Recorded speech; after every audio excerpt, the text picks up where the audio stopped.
अजान का मुद्दा आया कैसे? क्योंकि चुनाव आता है तो ये हिंदू मुसलमान आता क्यों है? इससे पहले हिंदू मुसलमान कहाँ जाता है? नमाज के लिए हम और कोई जगह देंगे, हम लोगों से बात करेंगे। क्यों नहीं आते सबके साथ सबके विकास के नाम पे? क्यों हिंदुत्व की राजनीति कर रहे हैं? ये क्यों देश को बर्बाद कर रहे हैं? क्यों युवाओं पे लाठी मार रहे हैं? चोटी और दाढ़ी दोनों खतरे में है। ना हिंदू सुरक्षित है, न मुसलमान सुरक्षित। ये सरकार में कोई सुरक्षित नहीं है। पूरे यूपी को बर्बाद कर चुका है ये सीएम। युवाओं सड़क पर, किसान पे सुनाई दे रहा हो तो सुनो, है दम, निकालो उनको बाहर। तुम नहीं बोल पाओगे, तुम सिर्फ फतवा जारी कर पाओगे। मोदी जी सिर्फ फतवा जारी कर पाओगे हिंदू मुसलमान का, तुम कुछ नहीं कर पाओगे। नमस्कार, मैं शालिनी झा और आप देख रहे हैं पीआरबी न्यूज। इस समय हमारे साथ चर्चा करने के लिए एक बार फिर से आ गए हैं महंत विजय शर्मा जी, जिनसे हम तमाम मुद्दों को लेकर चर्चा करेंगे। लेकिन चर्चा की शुरुआत हम करेंगे जो इन दिनों बहुत ज़्यादा विरोध मचा रहा है और जिसका काफ़ी विरोध भी किया जा रहा है, वो मुद्दा है अजान और नमाज का। शुरुआत ही हम यहीं से करेंगे। हाल ही में हमने देखा कि कैसे नमाज को लेकर जो है गुरुग्राम में विरोध बढ़ता ही जा रहा है। एक बार फिर से इसी को लेकर अजान का भी विरोध किया जा रहा है। प्रज्ञा ठाकुर इस पर आपत्तिजनक टिप्पणी कर रही हैं और कह रही हैं कि अजान से लोगों को जो है प्रॉब्लम होती है।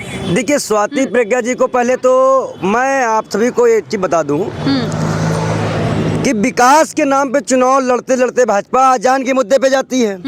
अजान का मुद्दा आया कैसे? क्योंकि चुनाव है। जब चुनाव आता है तो ये हिंदू मुसलमान आता क्यों है? इससे पहले हिंदू मुसलमान कहाँ जाता है?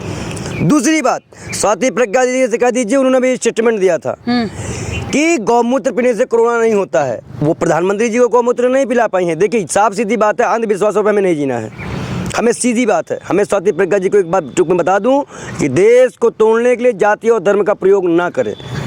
वो सांसद बन बैठी हैं लेकिन वो एक गुंडा हैं, उनके ऊपर भी आरोप सिद्ध है, पर वो सांसद बन बैठी तो सारे आरोप छिपा दिए गए हैं।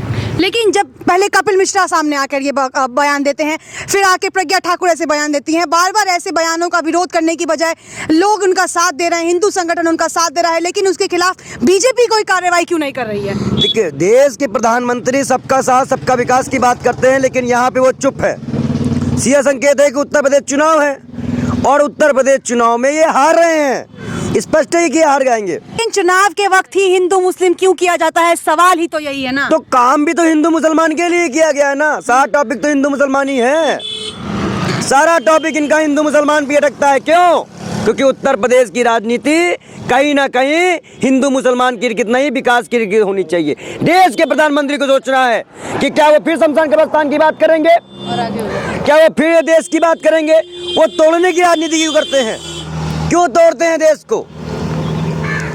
क्यों हिंदू मुसलमान का फतवा जारी कर रहे हैं? ये मौलाना है, खुद तो जूता पहन के मंदिरों पे जाते हैं, खुद तो पूरा पालन हिंदू धर्म का तोड़ते जाते हैं और मुसलमान के लिए फतवा जारी करते जाते हैं। ये बेशर्मी कर रहे हैं। ये सरकार पूरी तरह से असंवेदनशील है। चोटी और दाढ़ी दोनों खतरे में है। सीधी बात है। ना हिंदू सुरक्षित है, न मुसलमान सुरक्षित है।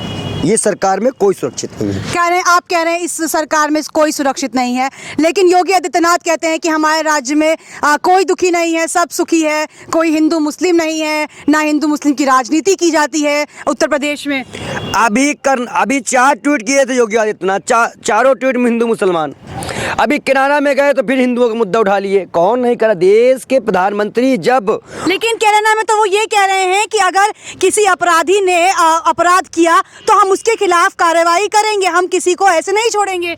मैं पूछ रहा हूँ कि जब प्रधानमंत्री ही उत्तर प्रदेश में आके शमशान कब्रिस्तान की बात करते थे तो उनके बनाए हुए 2 घंटे के सीएम तो यही बताएंगे ना। 2 घंटे पहले बताया गया कि हमारा सीएम ये है। पूरे यूपी को बर्बाद कर चुका है ये सीएम, बर्बाद। युवाओं सड़क पर, किसान पे 4.5 लाख युवाओं को रोजगार मिला, कहाँ सड़क पर? आप नियुक्ति पद दिखाइए, मीडिया हमें नियुक्ति पद दिखाए। अभी 5 लाख लिखा है दिल्ली के बोर्डों में, आपने 4.5 लाख कहा और चलो ने 2.5 लाख कहा। ये पहले स्थिर भर्ती तो बता दे कितनी भर्ती युवाओं में दी है। ये झूठ बोल रहे हैं। ये सिर्फ हिंदू मुसलमान, सिर्फ हिंदू मुसलमान, मोदी हिंदू मुसलमान, और कुछ नहीं है इनके यहाँ, और कुछ नहीं बोल पाएंगे ये उत्तर प्रदेश को लेकर। गड्ढे की बात रही, सड़क पूरी गड्ढों में है। विकास बह गया है गंगा में, लाशें बही है गंगा में। लोगों ने भीख मांगा है ऑक्सीजन रेमडेसिविर के लिए। मुख्यमंत्री कोरोना होकर बंगाल चुनाव में कोरोना लेके आके बैठ गए थे। इनके 6 विधायक मारे गए उत्तर प्रदेश में, 6 विधायक। ये अपने विधायक नहीं बचा पाए, बेशर्मी करते रह गए। क्या स्वास्थ्य व्यवस्था की ये बात करते तो आम आवाम की क्या बात करेंगे ये? आपको समझना पड़ेगा, सोचना पड़ेगा इस चीज को लेकर। लेकिन आप खुद भी तो संत हैं, आप क्यों विरोध करते हैं बीजेपी पार्टी का? वो तो संत के लिए हमेशा ही बयान देते रहते हैं, उनके समर्थन में उतरते हैं। नरेंद्र गिरी की हत्या पे क्या बोलेंगे आप? जांच का गठन भी तो किया गया। जांच का गठन हुआ, अब कब रिपोर्ट आएगी? पहले कहा गया पंखे से, फिर कहा गया पॉइजन से। देखिए एक चीज मैं बता दूं आपको, मैं इस सरकार से एक चीज तो पूछना चाहता हूं, जो इनके खिलाफ बोलता है वो रोक नहीं पाता। पूर्व आईपीएस के साथ क्या सलूक किया गया था वो भी आपने देखा है। उन्होंने सिर्फ गोरखपुर चुनाव लड़ने की बात की थी। तो आप देख रहे हैं कि ये लोकतंत्र है, हम भी सेफ नहीं है। यूपीए लगा दिया जाता, त्रिपुरा घटना कोई विरोध करता यूपीए लगा देंगे आप। तो आप तो नहीं डर रहे हैं कहीं? आप डरते हैं? नहीं डरते इसलिए? मैं देखिए एक चीज बता दूं, डर के रहने वाले नहीं हैं। अगर ये जान से मारना चाह रहे हैं तुम्हारे, लेकिन हम लड़ते रहेंगे और बोलते रहेंगे। देखिए गरीब साधु हैं, चप्पल पहन के अपना गुजारा करते हैं। हमारे पास कोई पोशाक नहीं है। कोई योगी जी भी तो साधु संत हैं। साधु संत हैं, चश्मा लगा के घूमते हैं, बड़ी बड़ी गाड़ियों में घूम रहे हैं और देश का पैसा बर्बाद तो कर रहे हैं। मुख्यमंत्री है ना, गाड़ियों में घूमे तो उससे क्या? आप मुझे बताइए, गाय जो गौशालाओं में मर रही हैं भूखे पेट, उनके लिए क्या किया गया? नमामि गंगे प्रोजेक्ट सही हो गया, सुप्रीम कोर्ट ने फटकार लगा दी, अब तो गंगा सफा कर लो। 3 मंत्री बदले गए हैं। उमा भारती से लेके जो गंगा के लेके मिशन बैठी थी, क्या प्रोपेगेंडा फैला रखी है बीजेपी। जिस भी नाम पे विरोध की थी उसको इसने खुद कलंकित कर दिया। किसानों पे गाली से कुचल दिया गया, अडानी अंबानी को मजबूत कर दिया गया। इस देश में 6 लाख करोड़ में संपत्ति बेची गई, 6 लाख करोड़ में, और 99 लाख करोड़ 19, 20, 21 3 बार पीएम मोदी लाल किले से आह्वान कर चुके। 99 लाख करोड़ देंगे, कहाँ से देंगे? 6 लाख करोड़ में संपत्ति बेच रहे हैं। बेवकूफ़ समझ सकते हैं कि जनता को? ये प्रधानमंत्री झूठ बड़ी सफाई से बोल रहा है, बड़ी स्पर्धाई से, और ये देश को बेच रहा है। चाइना के मुद्दे पे एक शब्द नहीं आता, क्योंकि 9,000 कुछ डॉलर तो ये ले चुके हैं ना। लेकिन चाइना को जो आंख है वो तो नरेंद्र मोदी ने दिखाई। अमित शाह कह रहे हैं कि चाइना पाकिस्तान और जिससे जो जीत मिल रही है वो उसके बाद ही प्रदेश में 110 घर भर चुके हैं मोदी जी। सुनाई दे रहा हो तो सुनो, है दम, निकालो उनको बाहर। तुम नहीं बोल पाओगे, तुम सिर्फ फतवा जारी कर पाओगे मोदी जी, सिर्फ फतवा जारी कर पाओगे हिंदू मुसलमान का, तुम कुछ नहीं कर पाओगे। फतवा कहाँ जारी करा? कैसी बात कर रहे हैं आप बताइए क्यों नहीं बोले गुड़गांव के मुद्दे पे पीएम मोदी कि नहीं ऐसा नहीं होना चाहिए? नमाज के लिए हम और कोई जगह देंगे, हम लोगों से बात करेंगे। क्यों नहीं आते सबके साथ सबके विकास के नाम पे? क्यों हिंदुत्व की राजनीति कर रहे हैं ये? क्यों देश को बर्बाद कर रहे हैं? क्यों युवाओं पे लाठी मार रहे हैं ये? अभी हमारे हजारों किसान भाई पे लाठी मारी गई, अभी युवाओं में बैठे हुए हैं। क्या मजाक बना रखा है देश का? इस देश के बेशर्म प्रधानमंत्री जी ने क्या दिखाएंगे विश्व को ये? आपने बात की गुरुग्राम की। गुरुग्राम में जो है अभी कुछ समय पहले एक तस्वीर सामने आई है कि हिंदू संगठन वहाँ पे गोबर के उपले लगा रहा है, वहाँ बैठ के मूंगफली खा रहा है और कह रहा है कि किसी भी कीमत पर हम नमाज नहीं होने देंगे। देखिए मैं बता दूं, अगर वह जगह विवादित कर दी गई है तो सरकार को उस पर आगे आके वहाँ पर कोई और व्यवस्था करनी चाहिए। मस्जिदों में नमाज होती है, ठीक है, हमारे यहाँ भी बड़े बड़े टेंट लगाए जाते हैं पूजा पाठ के लिए, हम भी लोग जगह घेरते हैं, तो उनके लिए भी कोई व्यवस्था की जाए। लेकिन ये चीज़ें करके हिंदू मुसलमान ना किया जाए। मैं ब्राह्मण समाज की ओर से, संत समाज की ओर से आह्वान करता हूँ कि इसको हिंदू मुसलमान ना बनाया जाए।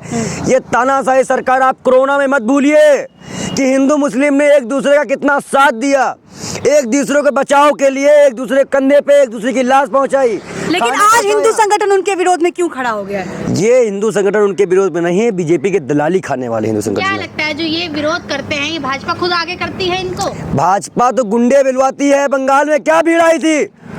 वो भीड़ यूपी बिहार से बंगाल गुंडे बुलवाए जाते हैं। बंगाल में हमने एक ऐसी तस्वीर भी तो देखी थी कि वोट के जो लाइन में लोग खड़े थे उसमें टीएमसी के भी तो कार्यकर्ता खड़े थे। मैं आपको एक चीज बता दूं कि अगर बंगाल चुनाव के बाद घटना में जेपी नड्डा जा सकते हैं तो पंचायत चुनाव में साड़ी खींचने वाली महिला के नाम पर वह क्यों नहीं गए उत्तर प्रदेश? क्यों उन्नाव घटना में नहीं बैठे धरने पर? आप बताइए ना, क्या योगी से डरती है भाजपा? क्या उत्तर प्रदेश के मुख्यमंत्री प्रधानमंत्री को टक्कर दे रहे हैं? ये खलबली मची है भाजपा में। भाजपा में स्थिरता नहीं है। 3 गुट काम कर रहे हैं, अमित शाह, नरेंद्र मोदी और योगी।